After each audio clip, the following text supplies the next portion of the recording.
नमो नमः। Welcome to Anudeep your study buddy. और आज की इस वीडियो में हम संस्कृत वर्णमाला वर्ण विचार इस टॉपिक पे डिस्कशन करते हैं। तो चलिए शुरू करते हैं। जैसे किसी भी भाषा का बेस जो है वो उसकी स्क्रिप्ट है, उसकी वर्णमाला है। तो संस्कृत की वर्णमाला में क्या क्या है, कितने स्वर है, कितने व्यंजन है और इसके अलावा भी कुछ है क्या, आज हम ही जान लेते हैं। हालांकि मुझे पता है कि आप में से कई बच्चों को इसका ज्ञान ऑलरेडी होगा, तो थोड़ा याद करने की कोशिश कीजिए। हम एक क्विक रिकैप करेंगे।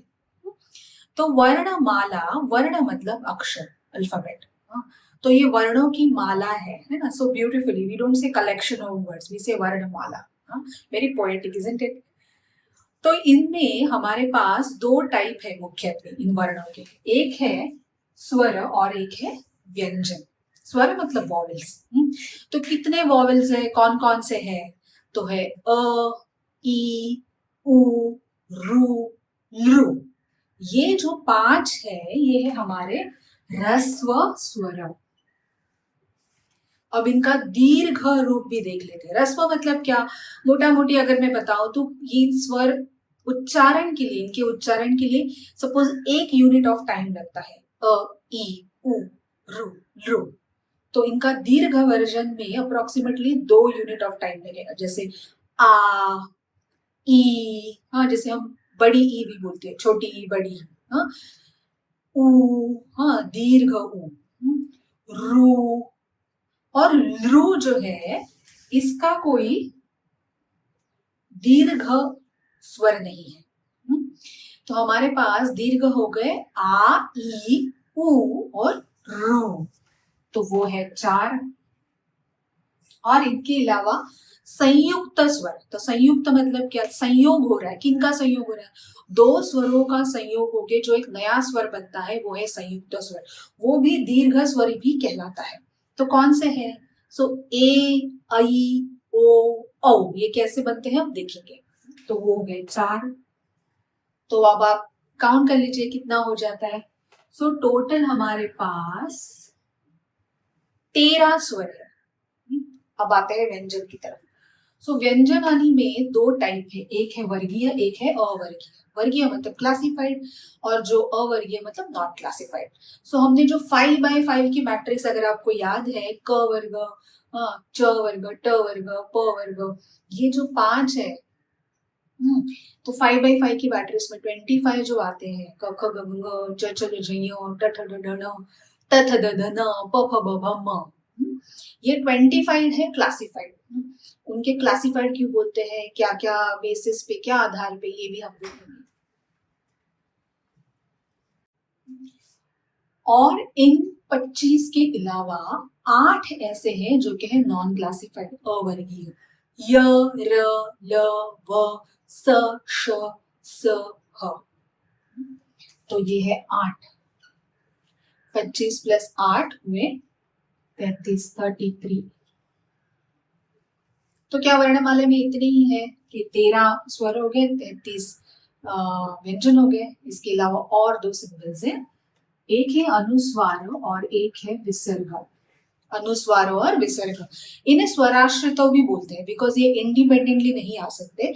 ये हमेशा किसी स्वर का सपोर्ट लेके ही आते हैं, स्वर आश्रित। जैसे कि अनुस्वार का एग्जाम्पल मैं दूंगी, अम, बा। एंड विसर्ग का एग्जाम्पल है राम, मह। तो आप बोलोगे राम में स्वर कहाँ से आया, वो हम देखेंगे जब हम वर्ण विग्रह करेंगे, तब ये कॉन्सेप्ट हम सीखेंगे। तो ये स्वर का आश्रय लेके आते हैं, इसलिए इन्हें स्वराश्रित बोलते हैं। तो 13 प्लस 33 और ये दो आयोगवाह या फिर स्वराश्रित। तो ये है हमारी वर्णमाला। अब एक क्विक रिकैप, एक पूरी नजर डाल लेते हैं इस वर्णमाला पे हमारी नेक्स्ट स्लाइड में।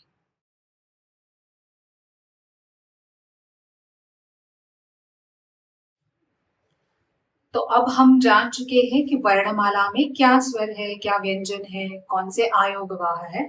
और आपको ये याद रखने हैं कि कौन से ह्रस्व स्वर है, कौन से दीर्घ स्वर है। कौन से संयुक्त स्वर है जो कि दीर्घ स्वर भी कहलाते हैं, और कौन से व्यंजन है, कौन से वर्ग, कौन से क्लासिफाइड है, कौन से नॉन क्लासिफाइड है।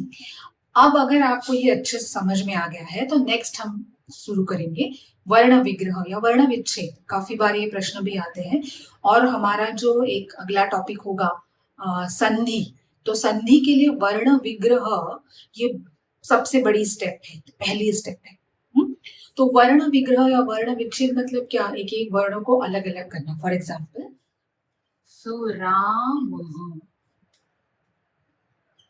इसका विग्रह करेंगे। जैसे हम जानते हैं कि जो हमारे व्यंजन है, कॉन्सोनेंट्स है, वो हलंत होते हैं, क्योंकि उनके नीचे आपने एक लाइन देखा रहेगा, जैसे क, ख, हाँ, इन्हें हलंत बोलते हैं।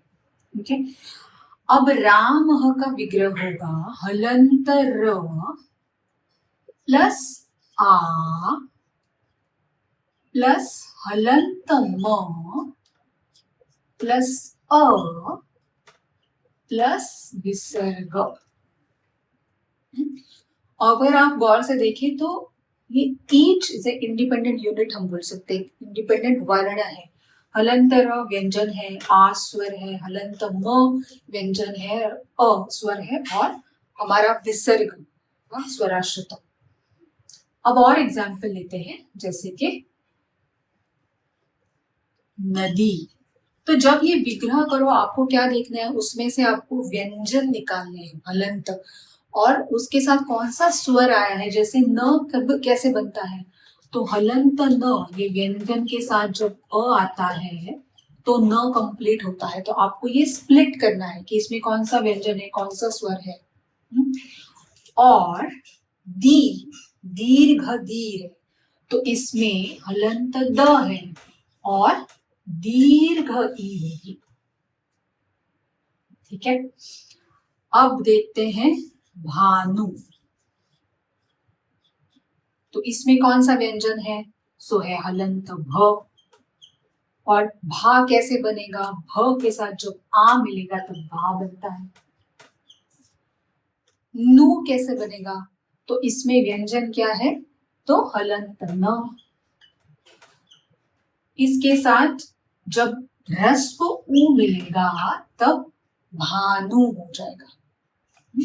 तो आपको इस तरह से सोचना है कि ये हर एक जो आपको दिख रहा है, भानु, न, दी, इनमें क्या कॉन्सोनेंट है, क्या व्यंजन है और कौन सा स्वर है। अब और एक एग्जांपल देखते हैं, मातृ।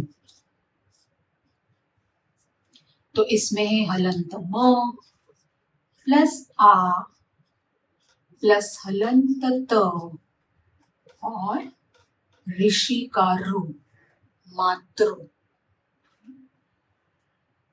अब यहाँ पे सिंस हम ये त्रु की बात करें, मैं और एक छोटा सा पॉइंट यहाँ पे बता देती हूँ। बहुत बच्चे कंफ्यूजन करते हैं कि हलंत त प्लस हलंत र और अ होता है त्र,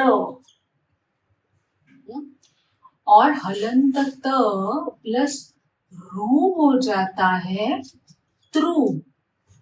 और बहुत सारे बच्चे इसी में कंफ्यूजन कर लेते हैं। जब उन्हें हलंत, ये त्रु का जब उन्हें विग्रह करना है तब वो उसे हलंत त प्लस हलंत र ऐसे करते हैं, बट नहीं, हलंत त हलंत र मिला के और अ के साथ वो त्र हो जाता है, वेराज त्रु इज हलंत त प्लस रू। तो इसे याद रख दीजिए।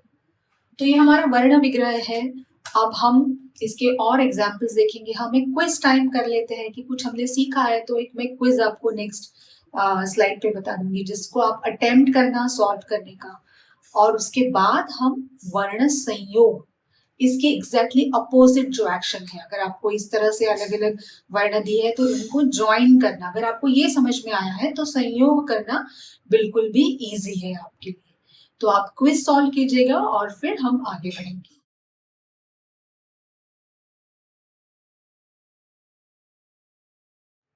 तो मैं आशा करती हूँ कि आपने वो क्विज जरूर अटेम्प्ट की है, और उसके आंसर्स आप कमेंट्स में शेयर कर सकते हैं। अगर आपको कुछ नहीं समझा है वो भी आप कमेंट्स में पूछ सकते हैं। तो अब आगे बढ़ते हैं। जो वर्ण विग्रह या वर्ण विच्छेद का एग्जैक्ट अपोजिट है वो है वर्ण संयोजन। तो उसका कैसे करना है, तो पहले एग्जाम्पल में आप देखेंगे कुछ वर्ण हलंत ब प्लस आ, हलंत ल प्लस अ, हलंत क प्लस अ। तो हलंत ब प्लस आ हो जाता है बा, हलंत ल प्लस अ हो जाता है ल, हलंत क प्लस अ हो जाता है क। सो ये हम बन गया हमारा शब्द बालक। अगर इसके बाद विसर्ग होता तो यहाँ पे हो जाता बालक। ठीक है। नेक्स्ट है हलंत म प्लस उ, हलंत न प्लस ह्रस्व ई। तो हलंत म प्लस उ हो जाता है मु, और हलंत न प्लस ह्रस्व ई हो जाता है नी। सो बन जाता है मुनि। हलंत प प्लस ई हो जाता है पी, और जैसे मैंने पहले स्लाइड में बताया था हलंत त प्लस रु हो जाता है त्रु। तो एक छोटा सी आप त के नीचे लगा सकते हो। अगर ये दीर्घ रु होता तो दो सी हम कर लेते, जैसे कि त्रु अगर दीर्घ रु है तो इस तरह से वर्ण संयोजन करना है। अब कुछ कुछ अक्षर है जैसे कि क्ष, तो ये कैसे बनेगा?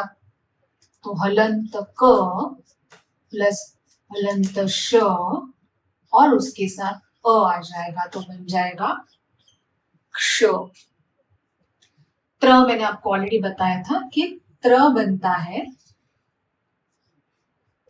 हलंत त प्लस हलंत र प्लस अ मिला के त्र बन जाता है। तो ये कुछ एग्जाम्पल है वर्ण संयोजन के। अगेन मैं आपको कुछ क्विज दूंगी तो आप उसको डेफिनेटली अटेम्प्ट कीजिएगा। कोई भी नई चीज सीखते हैं उसको इमीडिएटली अप्लाई करने की कोशिश करते हैं तो पता चलता है कि हमें कहाँ समझा है कहाँ नहीं समझा, और वो कॉन्सेप्ट भी अच्छे से हमें याद रहता है।